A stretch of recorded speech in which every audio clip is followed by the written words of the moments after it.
बातमी रायगडमधून आहे। रायगड जिल्ह्यामध्ये शेतकरी कामगार पक्षाला मोठा धक्का बसलाय। आस्वाद पाटील यांनी शेकापच्या जिल्हा चिटणीस पदासह पक्षाच्या प्राथमिक सदस्य पदाचा राजीनामा दिलेला आहे। आस्वाद पाटील आपल्या समर्थकांसह लवकरच भाजपमध्ये प्रवेश करणार अशी खात्रीलायक सूत्रांनी माहिती दिली आहे। नुकत्याच झालेल्या विधानसभा निवडणुकीमध्ये चित्रलेखा पाटील यांना शेकापनं उमेदवारी दिली।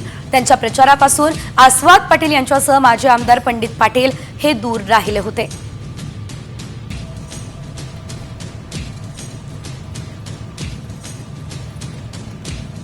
बातमी रायगडमधून आहे। रायगड जिल्ह्यामध्ये शेतकरी कामगार पक्षाला मोठा धक्का बसलाय। आस्वाद पाटील यांनी शेकापच्या जिल्हा चिटणीस पदासह पक्षाच्या प्राथमिक सदस्य पदाचा राजीनामा दिलेला आहे। आस्वाद पाटील आपल्या समर्थकांसह लवकरच भाजपमध्ये प्रवेश करणार अशी खात्रीलायक सूत्रांनी माहिती दिली आहे। नुकत्याच झालेल्या विधानसभा निवडणुकीमध्ये चित्रलेखा पाटील यांना शेकापनं उमेदवारी दिली। त्यांच्या प्रचारापासून आस्वाद पाटील यांच्यासह माजी आमदार पंडित पाटील हे दूर राहिले होते।